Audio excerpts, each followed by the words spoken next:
Well, good morning, St Philip Cessnock. Over the last weeks, you have been unpacking in your video devotionals the core values of our amazing school, our wonderful organisation. They're really important for us to understand. And today, I want to unpack with you another one of those core values. We're going to look at what it means to do what is right. And there are some scriptures, some Bible verses I want to unpack with you this morning. Philippians chapter 2, verse 15 says, "So that you may become blameless and pure, children of God without fault in a warped and crooked generation. Then you will shine among them like stars in the sky." It's a pretty strongly worded verse.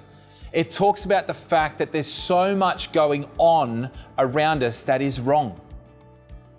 These words were written 2,000 years ago, and they still apply. You think about what's happening in the world around us. You think about what happens in some of your daily interactions. There's a whole bunch going on that is warped and crooked. There's a whole bunch happening that we wish was better. And this verse gives us an insight into what we should do. It talks about us shining like stars in the sky. And what do we have to do to shine like stars in the sky? Become blameless and pure without fault in the middle of that warped and crooked world. So let's think about that. What does it mean to be like stars in the sky? Have you ever wandered out into the evening and looked up at the sky and marveled at the stars? I grew up in a place way out in the country. It was the country coastal town, but there were no street lights. And you could look up at the sky in the middle of the night, and if there was no moon out, the stars seemed endless. It was actually an amazing experience. And I find that even if there's a single star in the sky, in that massive sky, that single star, it'll draw our eyes, it'll draw my eyes. And that's the actual image that Paul is giving us in this Bible verse. He wrote this verse to the Philippians. We are called to shine like stars, but not because of our talent or our popularity or our awesomeness, but because we do what is right. Even when it's hard and even when those around us aren't doing what is right. And we've watched the world around us. We know that there are shortcuts being taken. We know that selfishness is everywhere. We know that compromise often gets rewarded. We know that all of this is going on.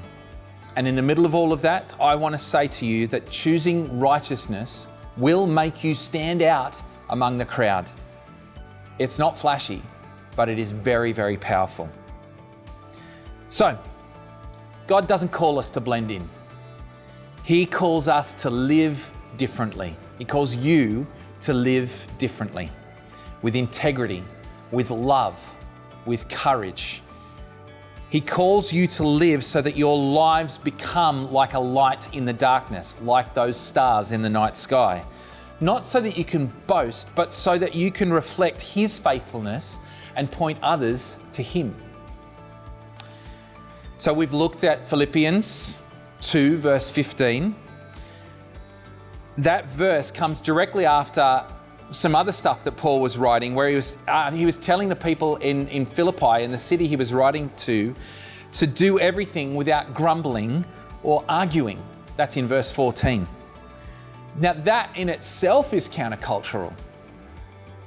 But the goal actually isn't good behavior. It's transformation. God wants us to be blameless and pure, so we reflect His character in a broken world. Then I want to think about, there's a verse in Matthew chapter 5, verse 14 and 16, where Jesus says, "You are the light of the world. A town built on a hill can't be hidden. Let your light shine before others that they may see your good deeds and glorify your Father in heaven." So Jesus is echoing this same truth that your life matters, that when you choose honesty over cheating, kindness over gossip, forgiveness over holding grudges, that's light. You're being one of those stars in the sky. That's leadership. That's Christ in you. So, how can you be a light in our community? Think about the different spaces you walk through every day. The classroom, the sports field, the staff room, the playground. What would it look like to do what is right in those places? Could it be as simple as standing up for somebody who maybe is being left out? Could it be as simple as admitting a mistake that you made and then asking for forgiveness? Could it be as simple as choosing kindness when it would be easier perhaps to join in the drama? One of my favourite quotes around this is that light doesn't have to shout to be seen. It just has to shine. I'm going to say that again. Light doesn't have to shout to be seen. It just has to shine. I want to encourage you. Doing what is right isn't easy, but you are not alone. God's grace is not only forgiveness when we fail, but it's actually power to live righteously every day. And the last Bible verse I want to share with you today is from 2 Thessalonians chapter 3, verse 3. This is also written by Paul. And he says to the people living in Thessalonica, "The Lord is faithful, and he will strengthen you and protect you." Let me say that again. The Lord is faithful, and he will strengthen you and protect you. God isn't just calling you to shine, he's actually equipping you to do it.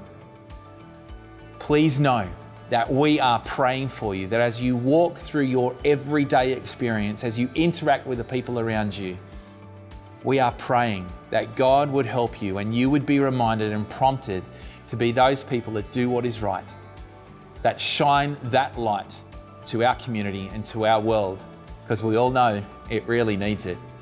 And you are part of that answer. Bless you. Have an amazing day.